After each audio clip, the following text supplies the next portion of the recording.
2023-24 എന്ന സീസൺ ഇപ്പോൾ പൂർത്തിയായിട്ടുണ്ട്. കോപ്പ അമേരിക്ക ടൂർണമെന്റും UEFA യൂറോ കപ്പ് ടൂർണമെന്റും ഇപ്പോൾ അവസാനിച്ചിട്ടുണ്ട്. ബാലൻഡ്യൂറിൽ ഏറ്റവും കൂടുതൽ സാധ്യത ലോകം പ്രവചിച്ചിരുന്നതും പ്രതീക്ഷിച്ചിരുന്നതും വിനീഷ്യസ് ജൂനിയറിലായിരുന്നെങ്കിലും ഈ ഒരു ഇന്റർനാഷണൽ മത്സരങ്ങൾക്ക് ശേഷം അതൊരു തിരിച്ചടിയായി മാറിയതായിട്ട് മനസ്സിലാക്കാം. പവർ റാങ്കിംഗ് ഒന്ന് പരിശോധിച്ചാൽ 20ാം സ്ഥാനത്ത് റയലിന്റെ ബ്രസീലിയൻ താരം റോഡ്രിഗോയും, 19ാം സ്ഥാനത്ത് ബുക്കോയോ സാക്കയും, 18ാം സ്ഥാനത്ത് സ്പെയിന്റെ മികച്ച താരം ഡാനി ഒൽമോയും, 17ാം സ്ഥാനത്ത് മാഞ്ചസ്റ്റർ സിറ്റിക്കും അർജന്റീനയ്ക്കും വേണ്ടി ആൽവരസും, 16ാം സ്ഥാനത്ത് സാക്ഷാ ലയണൽ മെസ്സിയും ഉണ്ട്.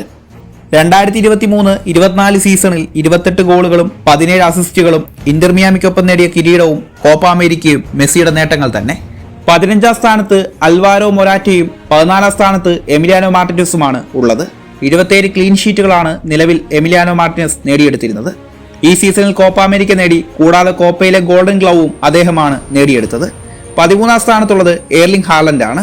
12ാം സ്ഥാനത്ത് ലാമിൻ യാമൽ എത്തിയിട്ടുണ്ട്. ബാഴ്സയ്ക്കും സ്പെയിനും വേണ്ടി അദ്ദേഹം മികച്ച പ്രകടനമാണ് നടത്തിയിട്ടുള്ളത്. 18 അസിസ്റ്റുകളും 10 ഗോളുകളും ആ 17കാരൻ സ്വന്തമാക്കിയിട്ടുണ്ട്. യൂറോ കപ്പ് സ്വന്തമാക്കി. യൂറോ കപ്പിലെ ഏറ്റവും മികച്ച യുവതാരത്തിനുള്ള പുരസ്കാരവും അദ്ദേഹമാണ് നേടിയെടുത്തത്. 11ാം സ്ഥാനത്തുള്ളത് ഫ്ലോറിയാൻ വിറ്റ്സയാണ്. 10ാം സ്ഥാനത്ത് നിക്കോ വില്യംസ്. സ്പെയിനു വേണ്ടി അത്തരത്തിൽ മികച്ച പ്രകടനം അദ്ദേഹം കാഴ്ചവെച്ചിട്ടുണ്ടെന്നുള്ളത് ഈ സീസണിൽ നമ്മൾ കണ്ടതാണ്. ഇനി 9ാം സ്ഥാനത്ത് നോക്കിയാൽ മാഞ്ചസ്റ്റർ സിറ്റിയുടെ ഫിൽ ഫോഡൻ വരുന്നുണ്ട്. 28 ഗോളുകളും 12 അസിസ്റ്റുകളും പ്രീമിയം ക്ലബ്ബ് വേൾഡ് കപ്പും UEFA സൂപ്പർ കപ്പും ലീഗും അദ്ദേഹം സ്വന്തമാക്കിയതാണ്. 8ലുള്ളത് ഹാരി കെയ്ൻ ആണ്. 52 ഗോളുകളും 14 അസിസ്റ്റുകളും ഈ സീസണിൽ അദ്ദേഹം സ്വന്തമാക്കിയിട്ടുണ്ട്. ഒരു കിരീടം പോലും പക്ഷേ അദ്ദേഹത്തിന് ഇത്തവണയൊന്നും നേടാൻ കഴിഞ്ഞിട്ടില്ല. 7ാം സ്ഥാനത്ത് കിലിയൻ എംബാപ്പയാണ് വരുന്നത്. 52 ഗോളുകളും 21 അസിസ്റ്റുകളും ലീഗ് 1 എല്ലാം സ്വന്തമാക്കിയിട്ടുണ്ട്. നിലവിൽ 6ാം സ്ഥാനത്തുള്ളത് ടോണി ക്രൂസ് ആണ്. 1 ഗോള് 12 അസിസ്റ്റുകൾ Champions League, LaLiga, Super Copa de España എല്ലാം നേടിയെടുത്തിട്ടുണ്ട്. 5ാം സ്ഥാനത്ത് വരുന്നത് ലൗറ്ററോ മാർട്ടിനസ് ആണ്. ഇന്റർ മിലാന് വേണ്ടി മികച്ച പ്രകടനം അദ്ദേഹം കാഴ്ചവെച്ചതാണ്. പോരാത്തിന് കോപ്പ അമേരിക്കയിലാണെങ്കിലും അതുപോലെ തന്നെ കോപ്പ അമേരിക്ക ഫൈനൽ ഗോൾഡൻ ബൂട്ടൊക്കെ നേടിയത് അദ്ദേഹമാണ്. 35 ഗോളുകൾ 8 അസിസ്റ്റുകൾ Super Copa Italiana, Copa America, Serie A എല്ലാം നേടിയെടുത്തു.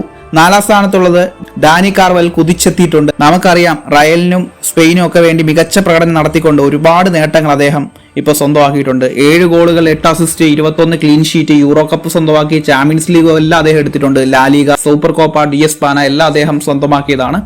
ലിസ്റ്റിൽ ഇനി 3ാം സ്ഥാനത്തുള്ളത് ബെലിംഗ്ഹാം ആണ്. റയലിന് വേണ്ടി മികച്ച പ്രകടനം അദ്ദേഹം കാഴ്ചവെച്ചതാണ്. ഇംഗ്ലണ്ടിനെ ഫൈനലിൽ എത്തിക്കുകയും ചെയ്തു. 27 ഗോളുകൾ 17 assist, Champions League, LaLiga, Super Copa de Espana എന്നിവയൊക്കെ ബെലിംഗ്ഹാം സ്വന്തമാക്കിയിട്ടുണ്ട്. 2ാം സ്ഥാനത്ത് വരുന്നത് വിനീഷ്യസ് ജൂനിയർ ആണ്. 26 ഗോളുകൾ 12 അസിസ്റ്റുകൾ, ചാമ്പ്യൻസ് ലീഗ്, അതുപോലെ LaLiga, Super Copa de Espana എന്നിവ എല്ലാം അദ്ദേഹം സ്വന്തമാക്കിയിട്ടുണ്ട്.